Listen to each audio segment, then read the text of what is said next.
নমস্কার। আজ হলো শুভ জন্মাষ্টমী। তবে সকাল থেকেই আজ প্রকৃতির মুখ ভার। আসলে সমাজের এই অন্যায় অত্যাচারে প্রকৃতিও যেন ক্লান্ত জর্জরিত। আজকের এই পুণ্যলগ্নে ভগবানের কাছে একটাই প্রার্থনা, সমাজের এই অন্যায় অত্যাচার সব দূর করে দাও।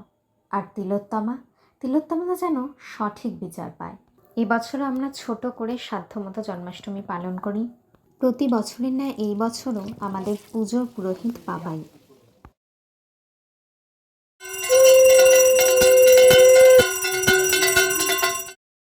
মিষ্টি ছাড়া আর সব কিছুই বাড়িতেই বানানো হয়।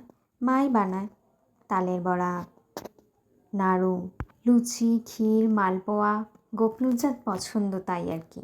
আর আমরা সকাল থেকে মাকে সহায়তা করি। আর পুজোর শেষে ব্রতকথা পাঠ করে পুজোর কাজ সম্পন্ন করলাম।